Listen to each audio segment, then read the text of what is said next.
좋으신 우리 주님의 은혜가 오늘 이 시간 우리 모든 교우들과 함께 하시기를 바랍니다. 오늘 우리가 함께 나누실 하나님 말씀은 이사야 10장의 말씀입니다.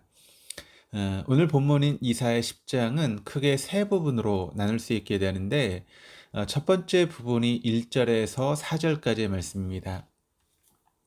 1절에서 4절까지의 말씀을 보시면 아무리 하나님의 백성이라 하더라도 죄를 짓고 그리고 하나님이 기뻐하시지 않는 일들을 자행하면 하나님의 심판 아래 놓여 있게 된다라고 하는 것입니다.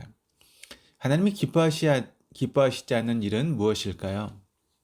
1절, 2절 말씀을 보시면 불의한 법령을 만들며 불의한 말을 기록하며 가난한 자를 불공평하게 판결하여 가난한 내 백성의 권리를 박탈하며 과부에게 토색하고 고아의 것을 약탈하는 자는 화 있을진저. 자기들의 이익을 지키기 위하여 불의한 법과 제도를 만들어내는 것과 가난한 사람, 과부, 고아와 같이 사회적인 약자를 배려하지 않고 오히려 그들에게 고통을 가중시키고 그들의 권리를 빼앗고 더 어렵게 만드는 것을 하나님이 싫어하신다 말씀하십니다. 성경을 보게 되면 성경은 일관되게 가난한 사람을 배려하고 보호하도록 교훈하고 있습니다.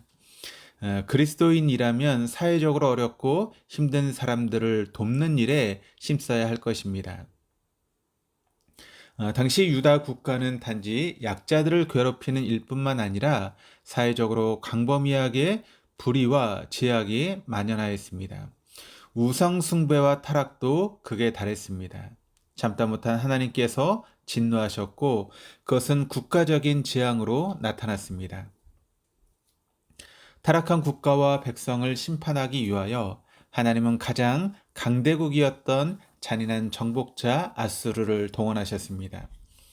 이에 대한 기록이 두 번째 부분으로서 5절에서 19절까지의 말씀인데 이 아수르는 강력한 군사적인 힘을 동원하여서 북이스라엘을 이미 멸망시켰고 이제 남쪽 유다, 예루살렘까지 쳐들어와서 포위함으로써 국가의 전망이 풍정등화와 같은 위기의 상황에 놓여 있었습니다. 이사야 선지자는 이런 상황에 놓인 민족의 운명을 영적으로 해석해주고 있는데 바로 이 일은 하나님이 허락하신 일이라는 것입니다. 즉 아수르에게 유다를 침략하는 역할을 맡기셨다라고 하는 것입니다. 내 앞에 닥친 어려움과 아픔 속에는 하나님의 진노의 몽둥이 역할을 하는 사람 혹은 기관, 국가 등 그 무엇이 있습니다. 그러니까 우리가 그 현상만 보지 말고 그 상황 너머에 있는 하나님의 의도를 볼 수 있어야 할 것입니다.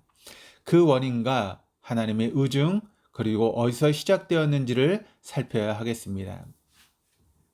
근데 안타까운 것은 하나님의 도구로 쓰임 받을 때 선한 도구, 사랑의 도구가 되지 못하고 악의 도구, 심판의 도구, 진노의 막대기로 쓰임 받는 것입니다.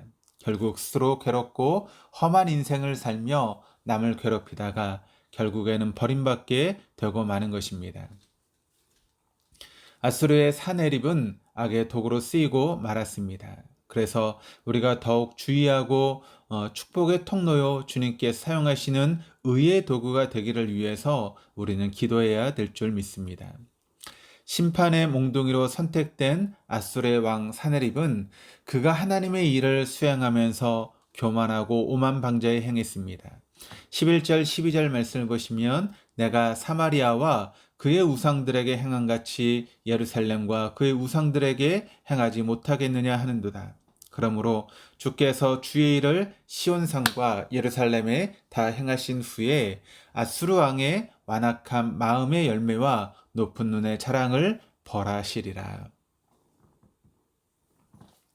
아수르가 오만하게 행동하였을 때 그의 오만함을 책망하시고 그를 사용하신 목적이 다 이루어지게 되었을 때 그가 멸망을 당하게 될 것임을 경고하십니다. 15절 말씀을 보시면 도끼가 어찌 찍는 자에게 스스로 자랑하겠으며 톱이 어찌 켜는 자에게 스스로 큰 채하겠느냐. 이는 막대기가 자기를 드는 자를 움직이려 하며 몽둥이가 나무 아닌 사람을 들려함과 같음이로다. 좋은 도구로 쓰임을 받았든지 나쁜 일로 쓰였든지 부르시고 사용하신 하나님이 더 위대하고 크십니다. 그것을 헤아리지 못하고 마치 자기가 한 것처럼 교만하다가 결국은 버림을 받습니다. 세 번째 부분은 20절에서 마지막 34절까지의 말씀인데, 여기에는 하나님의 백성들이 악의 도구로 쓰임받는 아수르에 대하여 가져야 될 태도와 영적인 의미를 말씀하고 있습니다. 먼저는 하나님의 백성에게 이 위협적인 심판의 폭풍우를 두려워하지 말라고 하는 그런 내용입니다. 어려움이 닥칠 때 처음에는 한동안 온 백성이 이 일에 대하여 크게 놀라고 근심하게 됩니다. 그러나 그 위협의 내면에 들어있는 하나님의 뜻을 헤아려 보라는 것입니다. 하나님은 왜 그토록 당신의 백성을 진노의 형벌에 내어주시고 이 땅에서 고통을 겪게 하십니까? 이에 대한 하나님 말씀이 20절, 21절 말씀을 통해 기록되고 있는데, 그날에 이스라엘의 남은 자와 야곱 족속의 피난한 자들이 다시는 자기를 친자를 의지하지 아니하고 이스라엘의 거룩하신 이 여호와를 진실하게 의지하리니 남은 자 곧 야곱의 남은 자가 능하신 하나님께로 돌아올 것이라. 고통을 겪게 하신 이유가 이스라엘의 거룩하신 이 여호와를 진실되게 의지하게 하기 위함이라는 것입니다. 또 하나님께로 돌아오게 하시기 위함이었다는 것입니다. 여기서 남은 자라고 하는 말씀에 주목해야 되는데, 하나님 우리가 진실하게 살기를, 거룩하게 구별되기를 원하시고 있다는 것입니다. 하나님이 자기 백성에게 은혜를 베푸시기 위하여 넉넉히 고난을 감당할 힘을 주시고 그 고난을 통하여 유익을 얻을 수 있게 하실 것이라고 약속하고 있는데, 그 말씀이 고린도전서 10장 13절 말씀을 보시면 사람이 감당할 시험밖에는 너희가 당한 것이 없나니 오직 하나님은 미쁘사 너희가 감당하지 못할 시험당함을 허락하지 아니하시고 시험당할 즈음에 또한 피할 길을 내사 너희로 능히 감당하게 하시느니라. 결국 아수르는 강대한 제국을 형성하였지만 얼마 지나지 않아 흔적조차 사라지고 멸망하고 말았습니다. 우리를 위협하고 공격하는 무시무시한 적들의 세력도 결국엔 하나님의 손에 붙잡혀 있는 것입니다. 24절 말씀을 보시면 그러므로 주 만군의 여호와께서 이르시되 시온에 거주하는 내 백성들아, 아수르가 애굽이 한 것처럼 막대기로 너를 때리며 몽둥이를 들어 너를 칠지라도 그를 두려워하지 말라. 지금 가장 치열하게 공격을 당하고 매를 맞는 기간이라 할지라도 두려워하지 말라고 하십니다. 왜냐하면 그 혹독한 아픔과 고난이 주님의 뜻이 이루어지는 과정이기 때문입니다. 그리고 그 모든 고난은 곧 끝날 것이기 때문입니다. 25절 말씀을 보시면 내가 오래지 아니하여 내게는 분을 그치고 그들은 내 진노로 멸하리라 하시도다. 결국은 그 모든 시간들이 지나가게 되어 있습니다. 주님께서 정하신 날이 올 것입니다. 지금은 견디기 힘들 만큼 괴로울지라도 주님께서 정하신 날은 반드시 있다는 것입니다. 그리고 그날이 오면 무거운 짐이 우리의 어깨에서 떠나고 멍에가 벗겨지는 은혜가 주어지게 될 것입니다.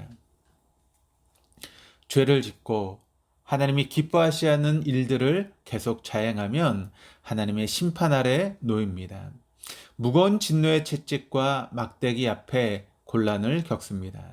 그러나 하나님은 두려워하지 않고 진실되게 하나님을 의지하며 끝까지 견디는 자에게 구루터기처럼 남은 자들을 다시 일으켜 세워주셔서 당신의 나라를 이끄십니다. 아수르가 그렇게 강대했어도 역사의 흔적조차 없이 사라졌지만 남은 유다는 2000년을 나라도 없이 유리하고 방황하였어도 하나님의 보호 아래 건재했습니다. 희망을 가지고 나를 향한 하나님의 사랑을 믿고 영원하신 하나님을 의지할 수 있는 저 여러분의 삶이 될 수 있기를 주님의 이름으로 축원합니다. 기도하시겠습니다. 하나님 아버지, 오늘 내게 닥친 아픔과 고난을 주님이 주신 것으로 받아들이게 하여 주옵소서. 내가 짊어져야 될 멍에이며 진노의 막대기라면 달게 받게 하여 주옵소서.